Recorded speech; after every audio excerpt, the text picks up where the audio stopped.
দেশের নানা প্রান্ত থেকে আসছে বিএনপিতে যোগদানের খবর।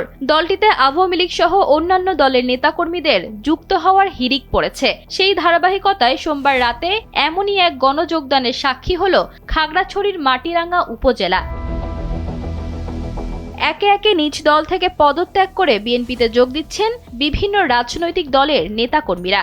দীর্ঘদিনের দলীয় পরিচয় ঝেড়ে পদবি ইস্তফা দিয়ে আওয়ামী লীগ, এনসিপি, জাতীয় পার্টি, তৃণমূলের নেতারা এখন বিএনপির কাণ্ডারি হওয়ার লড়াইয়ে সামিল হচ্ছেন।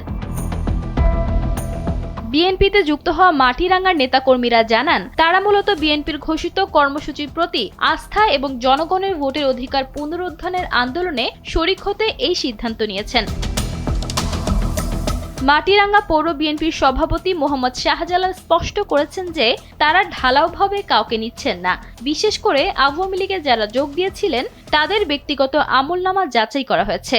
যাদের বিরুদ্ধে কোনো মামলা নেই এবং যারা অতীতে ক্ষমতার অপব্যবহার করে মানুষের ক্ষতি করেননি তাদেরই দলে স্বাগত জানানো হয়েছে। ইশিতা আক্তার, সময়ের আলো।